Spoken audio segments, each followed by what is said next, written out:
Let's get some prize picks in today, guys. Last night's picks went 3 and 3, and you can see the correlation perfectly happened here in CS2 and in MLB. Unfortunately, we got the wrong direction in the MLB. CS2 did cash, and then in the championship game, I went for 2 unders here. Tristan Newton did have 2 assists at the half, I believe, and then he got 5 within the second half. So unfortunately, these two guys did not cash together. And overall 3 and 3 day. And just to show you for the CS2 here, like I explained in yesterday's video, the longer the game is, the more likely both guys are supposed to be going over. So both of these maps actually went to OT, 16-12 and 16-12.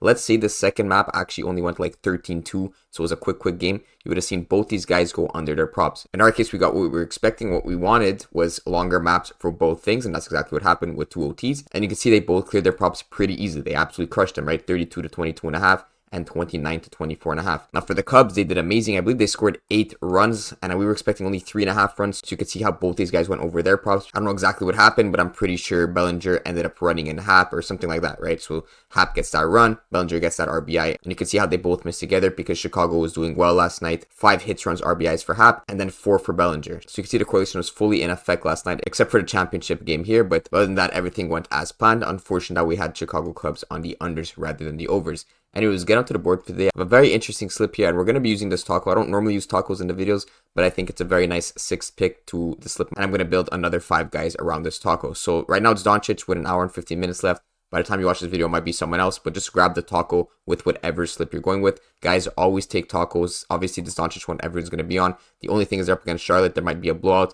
But guys, just take the taco. You're getting 6 points discounted on his regular prop. These hit at about a 65-70% rate, I believe. So even if they all missed 1 week, don't worry. In the long run, these tacos are going to be hitting way more often than any other prop that's on the board. So first pick here is a taco, and if the next one's an NHL, MLB, whatever it is, just take it either way. And then we're going to go with the next 5 picks. The number 1 game I'm eyeing here is actually the Pacers versus the Raptors. I'm going to be eyeing 2 specific games. This is the first one. You can see a -12.5 spread towards the Pacers. The Raptors are at home, but we're still expecting a blowout, of course, and a pretty decently high total. As always with the Pacers, they're going to play with a high pace, so 240 on that total. Now, we're actually going to be going with unders on the starters, or at least 1 under on one of the starters. That's going to be with Miles Turner on his under 16.5 points. So you can see there's a bit of juice towards his under, so already we're getting value right there. But it's because we're stacking him with these next 2 players that you're going to see where the value is coming from. So Turner under 16.5 points to start, and we're kind of going for a blowout script. So because it's -12.5, because we're nearing the end of the season, the starters are going to be wanting to rest more. And if they're up a lot of points, of course, they play less minutes and the bench starts coming on. So what we're going to go with is Miles Turner on his under 16.5 points, and then we're going to take some bench players to kind of replace him and fill those gaps for the points while the starters are resting. The first one I'm liking is Obi Toppin on his over 8.5 points. And then we're going to take the direct replacement. I know some of you guys are like, what are you doing here? Jalen Smith on his over 5.5 rebounds. This guy averages like 10 minutes a game, but in this specific game, we're going for those starters being rested. It only makes sense if the main guys are sitting out. We have more of those rotation players from the bench hopping on and kind of carrying the weight. So Obi Toppin's 8.5 points is a very nice line, as well as Jalen Smith's 5.5 rebounds because he's replacing Miles Turner. So if Miles Turner is getting less minutes going under his props,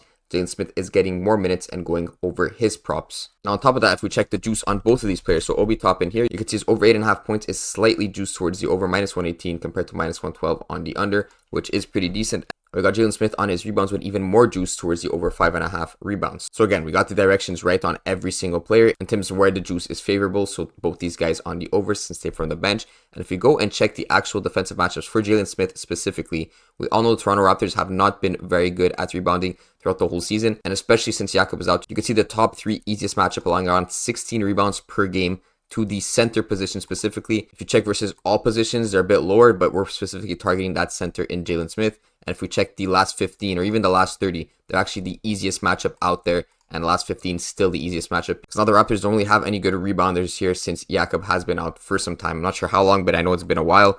And it's just an easy matchup for Jalen Smith once he gets the minutes. And we could go and check how he's been doing here. And you can see he doesn't average many minutes here. This one game he started, got 22 minutes.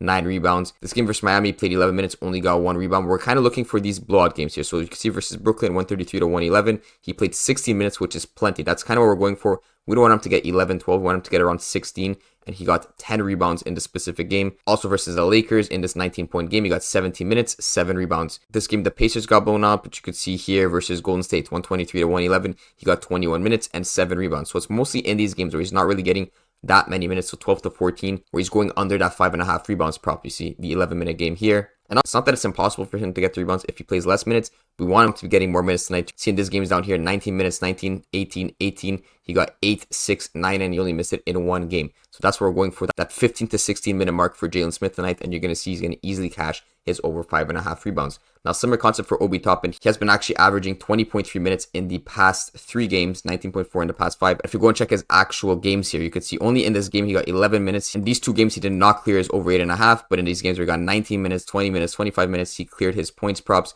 And then even down here, we got 19 minutes, he got 11 points. 20 minutes, he got 10 points. So again, we're looking for that 19-20 minute mark even for Obi Toppin. And like I said, if it is a blowout and the starters are playing less, you're going to see way more minutes on these bench players. The Pacers also did just come off this kind of tough matchup versus the Heat. They all played a lot of minutes. Naismith at 40, Siakam 32, Miles Turner at 37. Like, that's a lot of minutes for Miles Turner. So they're definitely going to rest a lot more because they have the opportunity to do so versus Toronto.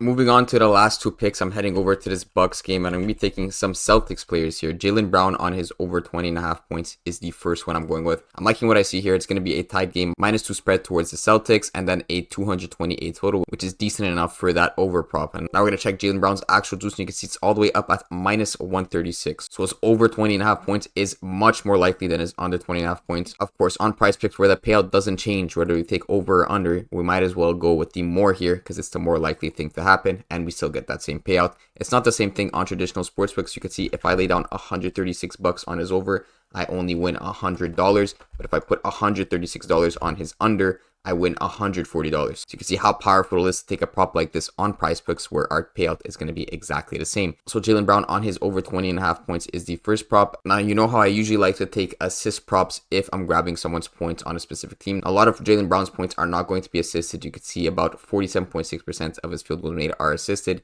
63.2% of his 3 points made are assisted. But in general, you know, normally I would take it with centers who have like 85% of their points assisted. But I still think it's a decent prop to go ahead and grab Derek White here on his over 4.5 assists. Yes, Jaylen Brown is not going to get as many points compared to a center when it comes from assists, but because it's a tight matchup, we are expecting a lot of minutes for all the starters. So in this case, we're going to go with 2 overs on the starters. And last but not least, if we check the juice on Derek White, similar to Jaylen Brown, you see there's much more juice on his over at -132 compared to his under. And once again, if I bet $132 on his over, I only make $100. If I put $132 down on his under, I get $132 of profit.